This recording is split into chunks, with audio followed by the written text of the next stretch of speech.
Sejam bem-vindos! Esta é uma aula do curso básico de Eletrônica de Potência.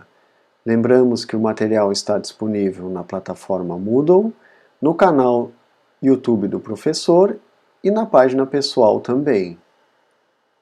Esta aula será sobre conversores CACC ou retificadores. Inicialmente faremos uma revisão sobre formas de onda e a seguir estudaremos os retificadores de meia onda. O estudo de retificadores é importante para o profissional da área de eletroeletrônica, pois estes são utilizados para a construção de fontes de alimentação que estão presentes em grande quantidade de equipamentos eletroeletrônicos. A tensão da nossa rede de energia elétrica possui o formato senoidal, que é a forma de onda mostrada nesta imagem. Portanto, ela tem uma variação senoidal, ou seja, segue matematicamente a expressão de um seno, que tem um valor de pico identificado por VPK e tem uma escala horizontal, que é a escala de tempo. Neste caso, estamos representando a escala horizontal em radianos e o período deste sinal é 2π radianos. Lembramos que 2π equivale a 360 graus. Também, para a nossa rede de energia elétrica, para a qual a frequência é de 60 Hz, o período é o inverso da frequência. Então, o período é 1 sobre 60, que resulta em 16,67 milissegundos. Já a frequência angular ômega é 2π vezes f, portanto, 2π vezes 60 resultam em 377 radianos por segundo. A expressão, então, no tempo desta forma de onda é V de t, V de pico vezes seno de ômega-t mais φ, em que ômega-t mais φ é o argumento. A defasagem do sinal é dada pelo valor de φ. Neste caso será zero, pois a forma de onda inicia, ou seja, passa por zero na origem. O valor eficaz ou valor RMS, RMS significa raiz média quadrática, desta forma de onda é V de pico sobre raiz de 2, como vocês estudaram nas aulas de eletricidade.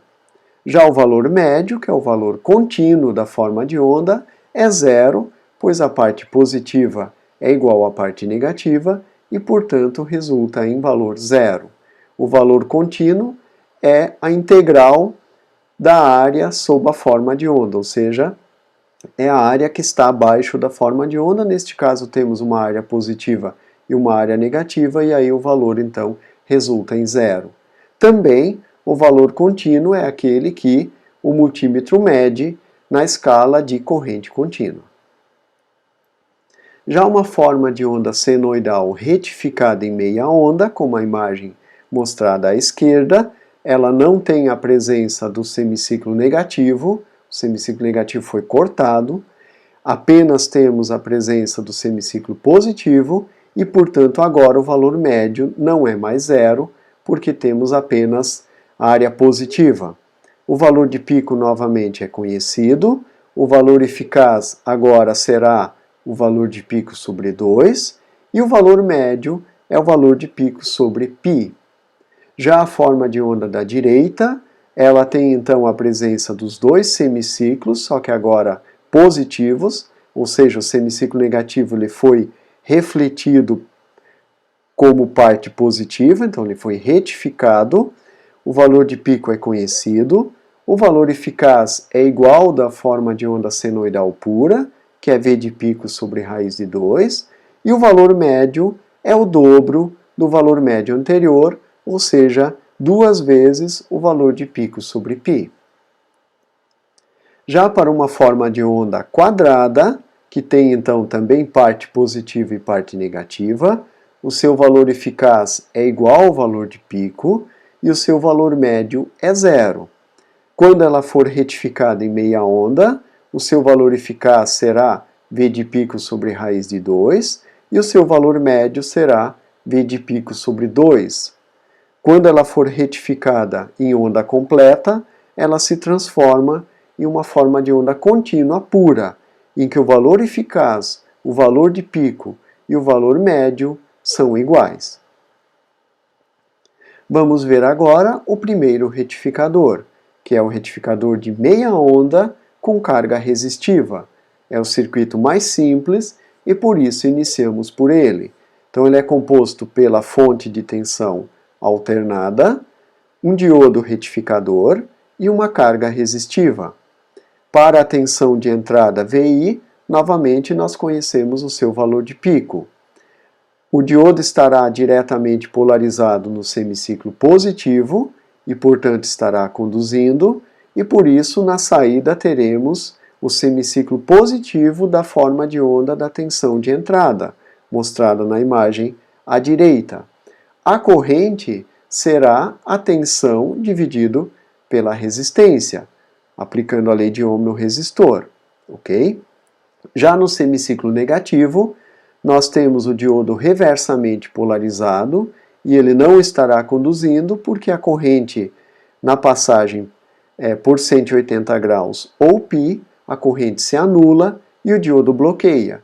E aí no semiciclo negativo ele permanece bloqueado e a tensão na saída será zero. Já a tensão sobre o diodo será então zero durante todo o semiciclo positivo, onde ele está conduzindo.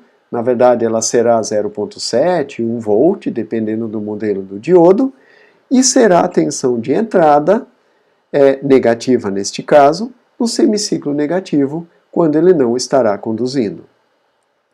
A tensão de pico na saída, considerando o diodo ideal, é igual à tensão de pico da entrada. A corrente de pico basta dividir a tensão pela resistência. Já a tensão eficaz na saída é a tensão de pico sobre 2.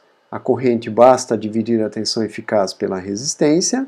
E a tensão média na saída será a tensão de pico sobre π. E novamente a corrente média é calculada a partir da tensão média. Então este é o retificador mais simples, que utiliza apenas um diodo e que tem carga resistiva. Se agora adicionarmos à carga uma indutância, então tornamos esta carga mista, ou seja, uma carga resistiva indutiva, eu tenho agora uma defasagem entre a tensão e a corrente, e aí eu tenho que calcular então uma impedância. Então vejam, a reatância indutiva é ômega vezes L, então é 2π vezes F vezes L, e portanto a impedância da carga é a parte resistiva mais a parte indutiva. Então é o R mais JXL, ok? Porque a parte indutiva é que tem um ângulo de 90 graus. Já o módulo é calculado somando as partes real e imaginária ao quadrado e tirando a raiz. E o ângulo é calculado pelo inverso da tangente da parte imaginária sobre a parte real. Com este ângulo φ, nós podemos consultar um ábaco ou, através de uma aproximação que foi feita aqui, obter o ângulo beta.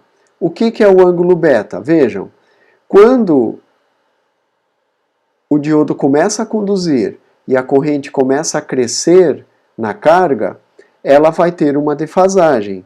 Portanto, na passagem por zero da tensão, o diodo fica reversamente polarizado, mas a corrente não é zero. A corrente ainda possui um valor pelo fato de estar atrasada. Portanto, a corrente atinge o valor zero no instante beta. Então, o diodo não para de conduzir em 180 graus ou em π. Ele para de conduzir no instante beta, que é além de 180 graus. Este ângulo beta ele é difícil de se obter. Então foi feita uma aproximação que a partir do ângulo φ eu posso calcular o ângulo beta. Se a carga é resistiva pura, o ângulo beta é igual a 180 graus, que é o que vimos no exemplo anterior. Agora eu posso ter um ângulo beta que vai desde 180 até 180, por exemplo, mais 90 graus, ok? Dependendo da variação do φ. O limite seria 360 graus. O beta pode variar entre 180 e 360, porque o φ pode variar de 0 até 90, ok? Então, Então o diodo permanece conduzindo por um intervalo um pouco maior e o beta então pode ser calculado daquela maneira. Agora a tensão de pico na carga é igual à tensão de pico na entrada, porque o diodo é considerado ideal, mas a corrente de pico não basta dividir a tensão de pico pela resistência, tem que dividir pela impedância, porque eu tenho a presença da parte reativa do indutor. Tá? A tensão eficaz também é um pouquinho mais complicada de calcular, né, porque agora eu tenho aquela parcela negativa na forma de onda da tensão de saída, e ela tem que ser computada no cálculo da tensão eficaz, do mesmo modo na tensão média. A tensão média agora vai ser um pouco menor, porque eu tenho a área positiva, mas eu tenho que descontar aquela área negativa. Então, vejam que a expressão para calcular a tensão média é tensão de pico sobre 2π, 1 menos cosseno de beta. Então, eu preciso conhecer o beta para poder calcular tanto a tensão eficaz como a tensão média e, consequentemente, também as correntes. Tá? Então, vejam que, a partir do circuito mais simples, com um diodo e um resistor, agora adicionamos apenas um indutor e a análise já ficou mais complexa. Uma aplicação para este circuito seria o acionamento de um motor em corrente contínua, porque um motor tem parte resistiva e parte reativa. Okay? Então seria um circuito equivalente, parecido com este que está sendo mostrado aqui. Na próxima aula, estudaremos os retificadores em onda completa e na parte final estudaremos os retificadores controlados. Então esta parte do conteúdo de retificadores está dividida em 3 aulas e esta foi então a primeira aula. Agradecemos e aguardamos vocês então no nosso próximo encontro.